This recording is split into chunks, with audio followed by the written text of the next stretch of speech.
हमारे डीडीसी, यहाँ पे उपस्थित डीटीओ, सीएस, जिला प्रशासन के सारे पदाधिकारीगण, अनुमंडल स्तर के सारे पदाधिकारीगण, ब्लॉक के पदाधिकारीगण, दूर दूर से आए हुए जीविका दीदियाँ, हमारे सभी पंचायतवासी, छोटे छोटे बच्चे और मीडिया के सभी साथी। आज के इस जनसंवाद कार्यक्रम में अभी तक तो अगर मैं देखूँ तो लगभग 125 जनसंवाद ऐसे कार्यक्रम लोग अपने जीवन में कर चुके हैं, जिसमें हम लोग जाते हैं और अपनों से अपनी बात करते हैं। और मुझे बहुत खुशी है यहाँ आके आज मुझे लगता है सबसे दूर का जो जनसंवाद का कार्यक्रम हम लोग कर रहे हैं वो यहाँ पे कर रहे हैं। आप लोग इतनी भीड़ देख के आप लोग का इतना प्यार देख के हम लोग को काफ़ी खुशी मिली है और बहुत बहुत धन्यवाद आप लोगों को।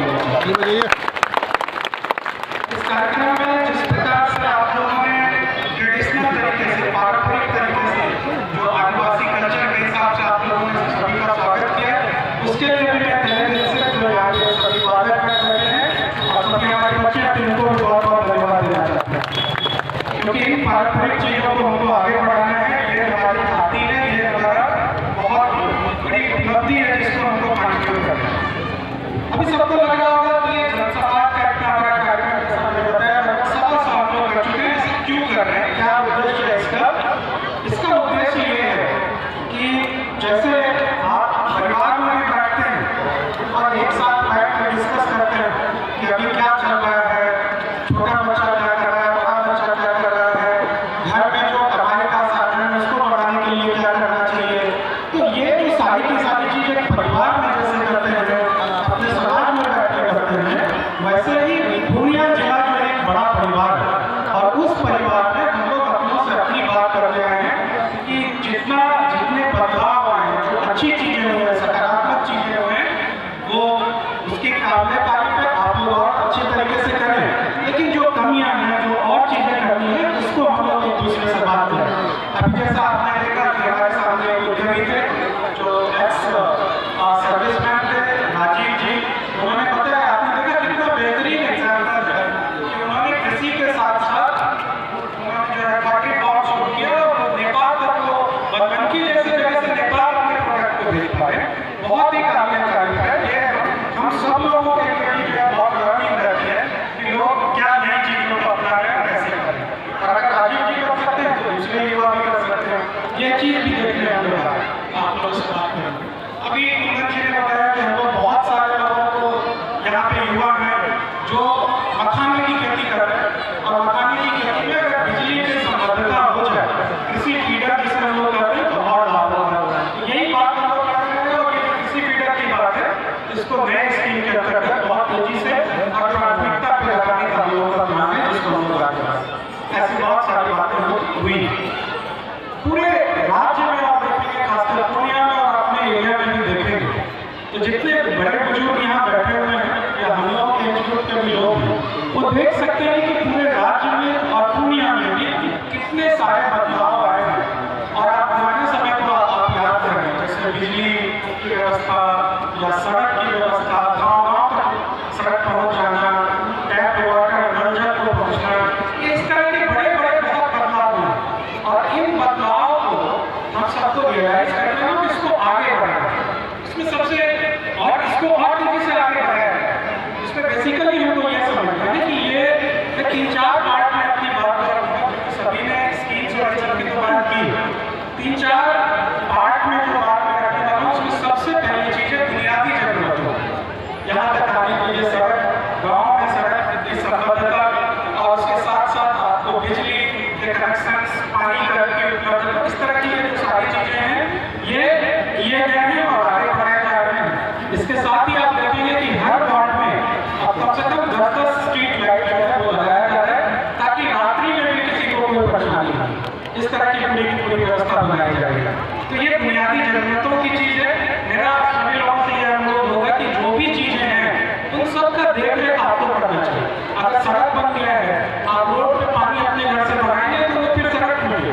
हम सब लोगों की रिस्पॉन्सिबिलिटी है कि इसको देखें। अगर अभी स्ट्रीट लाइट लगने वाला है, हम लोग जो लाइट लगवा रहे हैं भगवान में 10-10, उसका देख रेख भी करना आप सब लोगों की रिस्पॉन्सिबिलिटी है। तो ये तो एक बात है। जो दूसरी बात है वह यह है कि किसी भी परिवार को आगे बढ़ाने के लिए तब तक वो संभव नहीं होगा जब तक आपके घर की महिलाएं आगे नहीं बढ़े। और आज जब मैं इस पंचायत में आया हूँ और इतनी बड़ा महिलाओं का दिख रहा है और इतने आउटवोकल होकर इतने अच्छे से अपनी बातों को रख रही है, तो मुझे काफी प्रसन्नता हो रही है। ये एक बड़ा अच्छा इंडिकेटर है कि आपके पंचायत में महिलाओं का सशक्तिकरण बहुत तेजी से हो रहा है, और इसके लिए मैं बहुत बहुत बधाई देना चाहता हूँ। अभी एक बच्ची हमारे बीच से आई है, बहुत ही छोटी उम्र की बच्ची दिख रही है, ये कोलकाता जाके काम करके आई और उसके बाद अभी 150-200 बच्चों को ट्रेन कर रही है। ये एक्चुअल सशक्तिकरण आपने देखा होगा, अगर आप याद करें तो पढ़ाई लिखाई के क्षेत्र में एक नया प्रयोग हुआ था मुख्यमंत्री साइकिल योजना के रूप में, आप लोगों को याद होगा। और हम लोग के जो इतिहास है हम लोगों ने उस बड़े बदलाव को देखा है, उस बदलाव की आंधी को देखा है। साइकिल चलाना वो भी महिलाओं के द्वारा एक तरह से ये समझिए कि कल्पना नहीं था, कोई कल्पना भी नहीं कर सकता।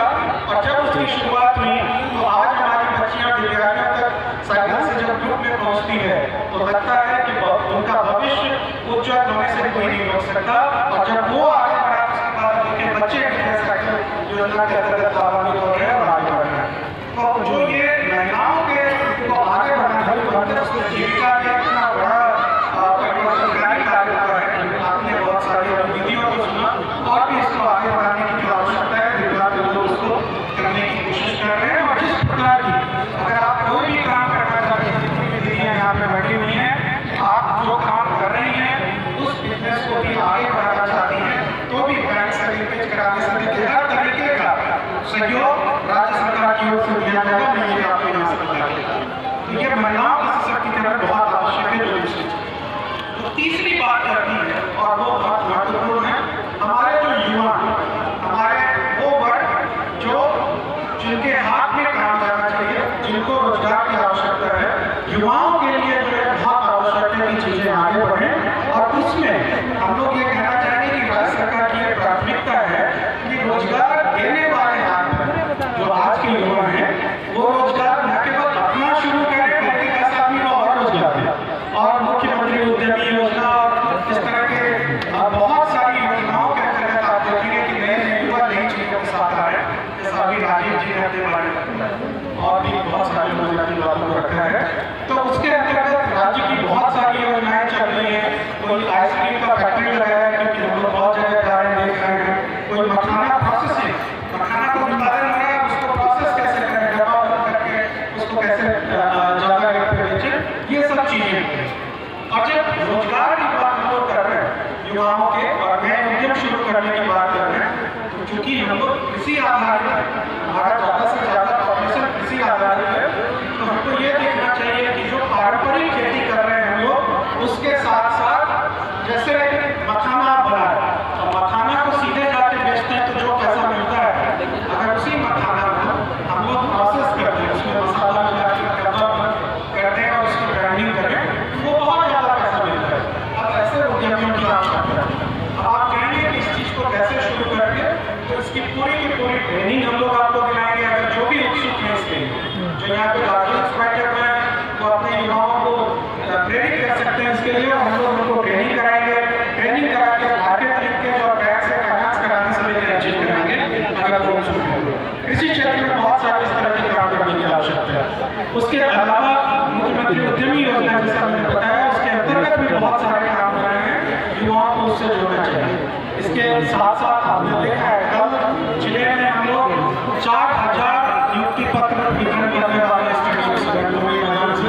जो शिक्षक आपने देखा होगा कि ऐतिहासिक रूप से हुआ है। कुल 1,22,000 शिक्षकों को राज्य में एक साथ नियुक्ति है हुई है और विदिन 1 मंथ, 1 महीने 40 दिन के अंतर्गत रिजल्ट तक का इतना बड़ा जो है चुनौतीपूर्ण कार्यक्रम किया गया है। एक बड़े बदलाव की ओर हम लोग बढ़ रहे हैं और इसमें सभी लोगों को साथ देना चाहिए। जो लास्ट मेरा विषय जो लास्ट बात मैं रखना चाहता हूँ वो है आने वाली पीढ़ी में जो ये छोटे छोटे बच्चे हैं, देखिए गोदी में दीदियाँ लेके आए हैं, ये छोटे छोटे जो बच्चे हैं इनके भविष्य को कैसे अच्छा बनाया जाए ये बहुत आवश्यक है। मैं कहना चाहूँगा कि इनको आप विद्यालयों में जरूर भेजें, स्कूल्स में भेजें। 2317 स्कूल्स हैं हमारे, एलिमेंट्री, प्राइमरी और मिडिल स्कूल, उन सबको कंप्लीट